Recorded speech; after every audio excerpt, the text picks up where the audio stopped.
Morning. मैंने 10/10 को विश्व मानसिक दिवस पर एक पीडीएफ ग्रुप में डाला था।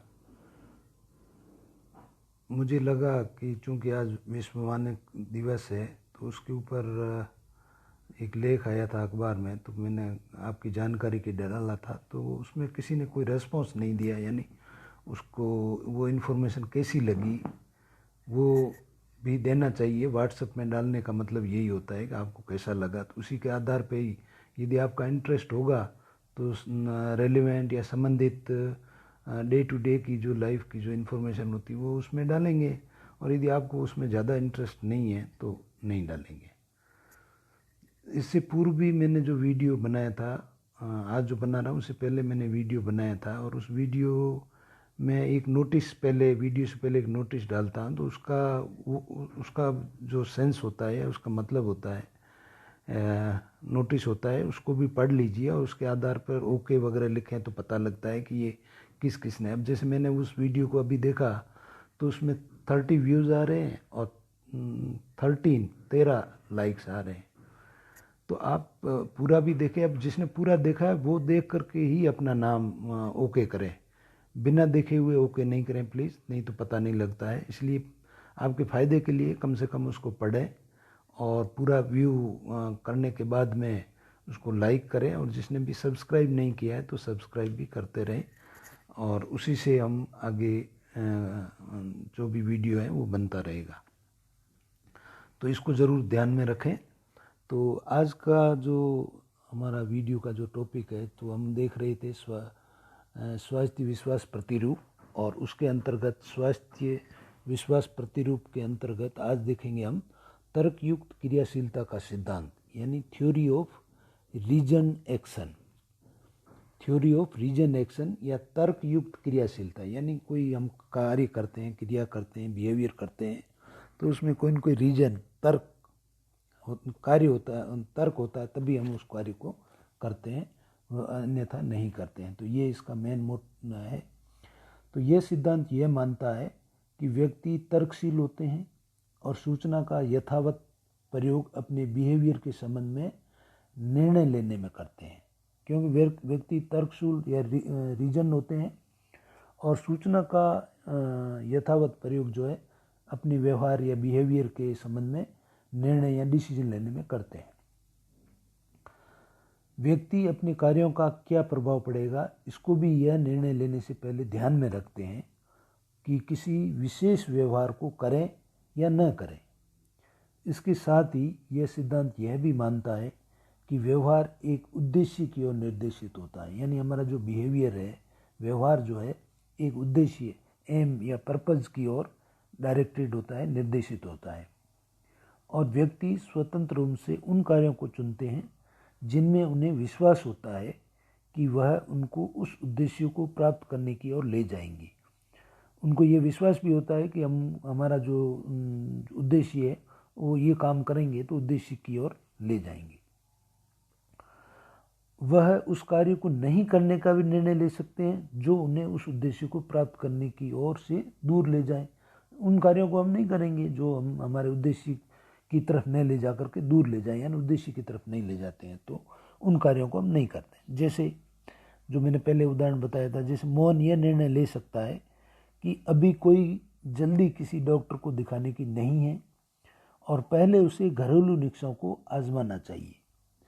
पहले वो देख ले कि घरेलू कोई भी नुस्खे हैं उनको आजमा करके ठीक हो जाए, क्योंकि वो इसलिए सोचता है कि डॉक्टर के पास जाने के लिए उसके पास फीस का पैसा नहीं है या उसकी आर्थिक स्थिति खराब है वगैरह वगैरह। हर एक का अलग अलग अपने आधार पे होता है, ज़रूर नहीं कि सबका एक जैसा ही हो, लेकिन मोहन ये सोच सकता है कि वो पहले अपन घरेलू नुस्खे ले लेते हैं, उससे ठीक हो जाएगा तो ठीक है, क्योंकि उसके पास पैसे भी नहीं है डॉक्टर की फीस के, और आर्थिक स्थिति इससे और ख़राब हो जाएगी। किसी व्यवहार को करने का तुरंत निर्धारक होता है, यानी कोई जो हम व्यवहार करते हैं, बिहेवियर, उसको करने के कोई डिटर्मिनेट्स होते हैं। व्यवहार करने या न करने की मंशा, यानी व्यवहार को करना है, बिहेवियर करना है या नहीं करना है, उसका इंटेंशन होता है, तभी हम करते हैं। और ये मंशा जो है वो 2 तत्वों से बनती है। पहला है व्यक्ति की व्यवहार की ओर अभिवृत्ति, यानी एटीट्यूड टूवर्ड्स द बिहेवियर, और दूसरा है व्यक्ति के अपने स्वयं के मानक यानी सब्जेक्टिव नॉर्म्स। तो ये जो हम जो भी कार्य करते हैं उसके आधार पर करते हैं। किसी व्यक्ति की व्यवहार की और अभिव्यक्ति उसके उस विश्वास से निर्धारित होती है कि व्यवहार किस प्रकार के मूल्य के परिणामों की ओर ले जाएगा, सकारात्मक अथवा नकारात्मक। व्यक्ति के व्यक्तिगत मानक बनते हैं, तो सकारात्मक है ये नकारात्मक है की ओर ले जाएगा, इससे उसके क्या व्यक्तिगत इंडिविजुअल नॉर्म्स बनते हैं। तो इसको हम उपयुक्त जो तर्कयुक्त क्रियाशीलता का सिद्धांत है मोहन के संबंध में दिए गए उदाहरण को और नीचे स्पष्ट करते हैं। जैसे आप स्क्रीन पे देख रहे हैं, विश्वास और एक तरफ अभिवृत्ति है, उसके आधार पे देखते हैं विश्वास और अभिवृत्ति किस तरीके से होती है और उसमें सोशल प्रेशर या इंडिविजुअल प्रेशर या व्यक्ति व्यवहार करेगा कि नहीं करेगा, ये सब व्यक्ति के विचार या एटीट्यूड के ऊपर निर्भर करता है। तो ये जो स्क्रीन पे आप देख रहे हैं उसको इस तरीके से समझ सकते हैं, जैसे मोहन के व्यवहार के संबंध में यह पूर्वानुमान प्रस्तुत करने के लिए कि वह डॉक्टर के पास जाएगा या नहीं, मतलब हम जो थ्योरी ऑफ रीजन एक्शन जो है उसके अंतर्गत ये जाएंगे कि डॉक्टर के पास जाएगा या नहीं, यह अनेक सूचना के अंशों पर निर्भर करता है। ये हमारे सीधा ही एक ही चीज़ से नहीं होता है, अनेक सूचना के अंशों पर, उसके पार्ट पे निर्भर करता है। पहले तो यह है कि क्या मोहन को विश्वास है कि डॉक्टर के पास जाने से उसका पेट का दर्द ठीक हो जाएगा। पहले तो उसको ये विश्वास है क्या कि वह डॉक्टर के पास जाएगा और उसका दर्द जो है ठीक हो जाएगा। दूसरा, उसका यह विश्वास कितना दृढ़ है कि दूसरे व्यक्ति आशा करते हैं कि वह डॉक्टरी सहायता लेगा और उनकी आशाओं को पूरा करने की कितनी आवश्यकता समझता है। डॉक्टर के पास जाने से ठीक हो जाएगा। दूसरा विश्वास, उसका विश्वास खुद का बिलीफ कितना है कि दूसरे व्यक्ति भी आशा करते हैं कि डॉक्टरी सहायता लेगा और उनकी आशाओं पूरा करने में उसकी आवश्यकता समझता है। तो पहले प्रश्न का उत्तर मोहन की डॉक्टरी सहायता के लेने की और अभिवृत्ति व्यक्त करता है। मतलब पहले प्रश्न का उत्तर है जो मोहन डॉक्टर की सहायता लेने की और उसका एटीट्यूड है, डॉक्टर के पास जानने की उसका एटीट्यूड व्यक्त करता है। और दूसरे प्रश्न का उत्तर उस पर कितना ज़बरदस्त सामाजिक दबाव डॉक्टरी सहायता लेने की ओर है, इसको स्पष्ट करता है। दूसरा है कि जैसे व्यक्तिगत वह सोचता है कि घर वाले कहते हैं कि चला जा, और उसके ऊपर सोशल का मतलब रिश्तेदार या उसके मिलने वाले हैं वो भी कहते हैं जाएगा तो ठीक हो जाएगा, सलाह देते हैं। तो यदि वो ये सोच करके चला जाता है तो ठीक भी हो जाता है। तो इस तरीके से उसके मन में कई तरह के प्रश्न होते हैं। तो ये दोनों प्रश्न उसकी अभिवृत्ति डॉक्टरी सहायता लेने की और उसकी व्यक्तिगत मानक सहायता लेने की और क्या है, इस पर प्रकाश डालते हैं। क्योंकि मोहन को प्रारंभ में अभिवृत्ति एवं व्यक्तिगत मानक एक दूसरे के साथ द्वंद्वात्मक यानी कॉन्फ्लिक्ट या इसकी प्राथमिक मंशा मिलीजुली थी, उसके कारण उसके व्यवहार का पूर्वानुमान लगाना कठिन होता है। मतलब उसका जो बिहेवियर है वो मिला जुला उसका बिहेवियर है, जाएगा, जाऊं, ठीक रहेगा कि नहीं हो जाऊंगा, या पहले घरेलू ले लूं, इस तरीके से उसके मन में कई तरीके के विचार आते हैं।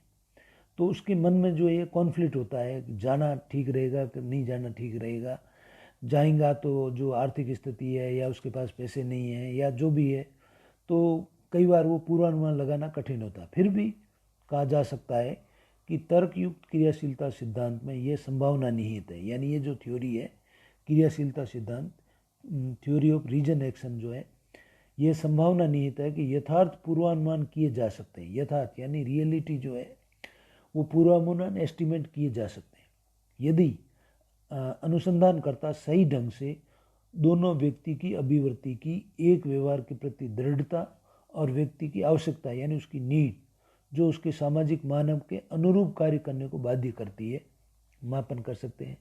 मतलब उसकी नीड कितनी है और उसकी अभिवृत्ति तो है, लेकिन उसकी नीड जाएगा कि नहीं जाएगा, या जाऊंगा तो ठीक होगा कि नहीं, या पैसे है कि नहीं है, वगैरह वगैरह कई सारी है। और वो अपनी नीड के आधार पे ये जो निर्णय लेता है उसका पूर्वानुमान लगाना थोड़ा आसान रहता है। तो ये इस सिद्धांत के आधार पे हम अपने जो विश्वास है उसको इस तरीके से देख सकते हैं। Thank you very much.